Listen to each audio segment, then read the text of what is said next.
اور اس دفعہ حج 2024 کے دوران بھی بہت سے لوگوں نے اسی طرح انڈکلیئرڈ طور پہ حج پرفارم کیا، اور بتایا جاتا ہے کہ یہ جو زیادہ تر لوگ مرے ہیں اس دوران حج کے دوران، ان میں سے 0.5% جو لوگ تھے وہ انڈکلیئرڈ طور پہ ہی حج کر رہے تھے، اور اسی لیے ان کے لیے کوئی خاص فیسلٹیز موجود نہیں تھی، جس کی وجہ سے ان کو تپتی دھوپ میں 51 سینٹی گریڈ کے اندر چلنا پڑا روڈ کے اوپر، اور آخر کار ان کی موت ہوگی۔ اب اگر اس کو دیکھا جائے کہ کیا یہ ان کا انڈکلیئرڈ طور پہ حج کرنا ٹھیک بھی تھا یا نہیں ٹھیک تھا، تو اس کا جواب اگر ایتھیکل طور پہ دیا جائے اور اگر رولز کو فالو کر کے رولز کو دیکھ کر دیا جائے تو کہہ سکتے ہیں کہ یہ بالکل ان کا رانگ ڈیسیژن تھا۔ لیکن اگر آج کل کے دور کے فائنینشیل کرائسس کو دیکھ کر دیکھا جائے کہ جب سب کانٹیننٹ کے لوگوں کے لیے حج 20-20 لاکھ روپے کا ہوگا، تو میرے خیال میں پھر لوگ اسی طرح ہی انڈکلیئرڈ طور پہ ہی حج کرنے کے لیے جائیں گے، کیونکہ ہر مسلمان کے دل کی یہ آرزو ہوتی ہے کہ اپنی زندگی میں ایک دفعہ وہ اللہ تعالیٰ کے گھر کی زیارت کر لے،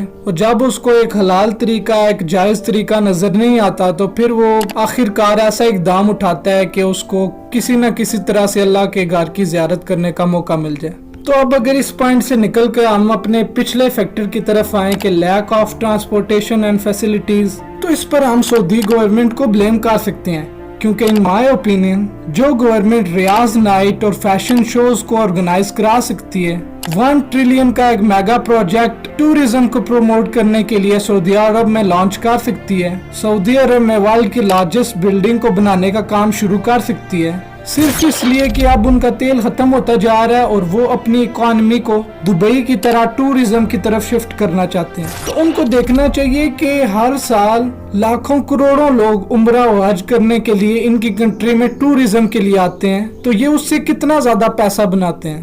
تو ان کو تو چاہیے کہ یہ سال میں ایک ہی دفعہ ایونٹ آتا ہے حج کا، تو اس کے دوران نہ صرف یہ پراپر فیسیلیٹیٹ کریں حاجیوں کو، بلکہ ہو سکے تو حج کی جو کاسٹ ہے اس کو بھی لو کریں، تاکہ جو ایک عام بندہ ہے مڈل کلاس کا اور لوور کلاس کا بھی جو بندہ ہے وہ بھی حج اور عمرے کو افورڈ کر سکے، اور اپنی زندگی میں کم از کم اپنی یہ ایک خواہش تو پوری کر سکے کہ وہ اپنے اللہ کے گھر کی زیارت کر لے۔ لیکن پھر ہمارے سامنے نبی پاک کی ایک سچی حدیث سامنے آ جاتی ہے کہ جس میں آپ صلی اللہ علیہ وسلم نے فرمایا تھا کہ ایک زمانہ آئے گا کہ جب یہ عربی جو چرواہے ہیں یہ ایک دوسرے سے اونچی اونچی عمارتیں بنانے میں لڑیں گے، جو کہ آج ہم اپنی آنکھوں کے سامنے دیکھ رہے ہیں کہ دبئی میں دنیا کی سب سے لارجسٹ بلڈنگ بنی، تو اس کے کمپیریزن میں سعودی عرب نے اپنا جدہ ٹاور لانچ کر دیا، بجائے اس کے کہ یہ مسلمانوں کے لیے جو مسلمانوں کی ہسٹوریکل اور مذہبی پلیسز ہیں ان کو بہتر کرتے، ان کی فیسلٹیز کو زیادہ سے زیادہ اپ گریڈ کرتے، انہوں نے ویسٹرن کلچر کو پروموٹ کیا اور ویسٹرن لوگوں کو اپنی کنٹری میں آنے کی دعوت دی۔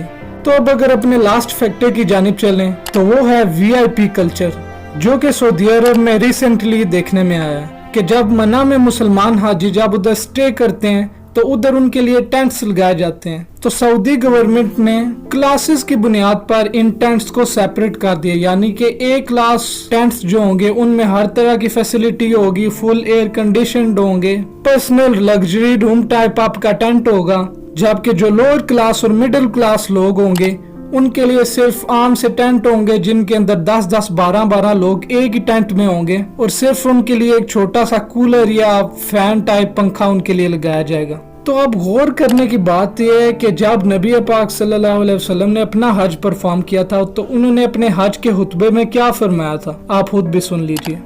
کسی عربی کو عجمی پر، کسی عجمی کو عربی پر، کسی کالے کو گورے پر اور کسی گورے کو کالے، رنگ و نسل کی بنیاد پر کوئی فضیلت نہیں۔ اللہ تعالیٰ کی بارگاہ میں فضیلت کا مدار صرف تقوی پر ہے۔ تو اس میں تو نبی پاک نے فرمایا تھا کہ کسی کو کسی پر فضیلت حاصل نہیں، یعنی کہ سب برابر ہیں، اور حج کے دوران تو ہونا بھی یہی چاہیے کہ جب ایک طرح کا احرام باندھ کر، جیسا کہ میں نے شروع میں یہی بات کی تھی کہ یہ یونٹی کو ڈیفائن کرتا ہے کہ جب ایک جیسا احرام باندھ کر، ایک جیسا لباس پہن کر، ایک جیسے باندھ کر ایک اللہ کے گھر کے اراؤنڈ طواف کیا جاتا ہے، ایک ہی لائن میں چلا جاتا ہے، تو یہ سارے فرق کو ختم کر دیتا ہے، یہ چیز ختم کر دیتی ہے کہ آپ کتنے ہی امیر ہو یا آپ کتنے غریب ہو۔ لیکن افسوس کے ساتھ کہنا پڑ رہا ہے کہ آج جب سعودی گورنمنٹ ویسٹرن کلچر کو اپنے کنٹری میں پروموٹ کر رہی ہے اور نئی دنیا کے نئے نئے طور طریقوں میں مگن ہو رہی ہے، تو اس کے ساتھ ساتھ اس نے جو اسلامی ٹریڈیشن اور کلچر تھا اس کو بھی پوری طرح سے چینج کرنا شروع کر دیا۔ تو آخر میں دعا یہی ہے کہ اللہ تعالیٰ تمام لوگوں کو اپنے گھر کی حاضری کی توفیق عطا فرمائے اور سعودی گورنمنٹ کو بھی ہدایت دے کہ وہ لوگوں کے لیے آسانیاں پیدا کریں۔ So see you in the next video. Till that, take care. اللہ حافظ.